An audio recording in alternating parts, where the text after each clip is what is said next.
अभी जो पुराना एक्ट था वो 1961 इनकम टैक्स एक्ट जो था वो तो बहुत पहले आया था, आज से जमाना बदल गया, तो उसको सिंप्लीफाई करना वो बनता भी था, वो सिंप्लीफाई किया गया है।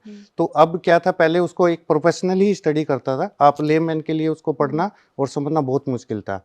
तो अब जो आप इसको सेक्शन, इसकी लैंग्वेज सब सिंप्लीफाई कर दी गई है, सब सेक्शन को हटा के मेनली सब सेक्शन बना दिए गए हैं, जो जिससे टैक्सेबिलिटी थी वो एक साथ जैसे सेक्शन के साथ में ही उनको दे दिया गया है, तो ये बहुत सिंप्लीफाई हो गया।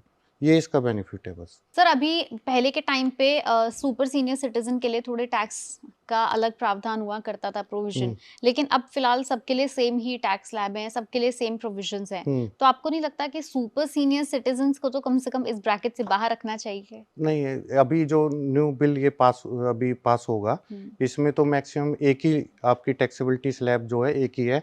आप की एज या आपकी 25 हो, 80 हो, 90 हो, आपका टैक्स स्लैब एक ही है अभी जो प्रपोज्ड है। बाकी चेंज हो सकता है, वो चेंज होगा तो बजट में चेंज होगा 2026 में, अभी तो नहीं है। अभी तो नहीं होने अभी वाला। एक्ट में तो यही है, एक ही टैक्स स्लैब है सबके लिए। सर ये जो न्यू इनकम टैक्स बिल फिर जो आ रहा है उसके पीछे ऑब्जेक्टिव क्या है?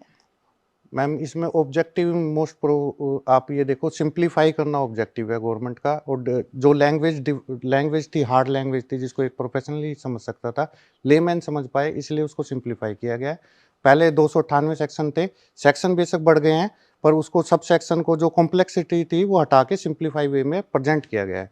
तो अब ये आप भी पढ़ोगे तो आपको भी सिंपल वे में समझ आएगा। कब तक आना एक्सपेक्टेड है?